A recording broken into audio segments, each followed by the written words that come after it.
That's like the key metric is exactly what you're talking about.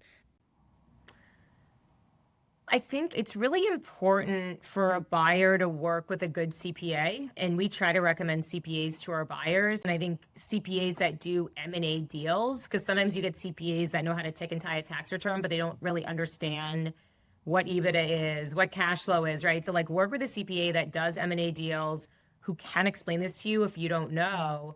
And then think of it as like a big pot, right? So if you're coming in and you're buying a business, how much cash is in that pot? If you're adding up everything of what the seller, is taking out between salary, all the add backs, and then put that pot aside and say, okay, now I need this salary and I need this and this and then calculate your debt service and then see what's left and make sure that you have enough cushion there. That's the best way to look at it, I think, is think of it as just like one big pot that then you're working with to then pay yourself and finance the business and still have some money of a cushion left over and then have a CPA help to verify it for you to make sure that everything that was told to you was in the pot is actually there, Yeah. essentially. I actually wrote a Facebook post this morning, scheduled to post tomorrow, about that same thing. I called it owner's cash after debt service.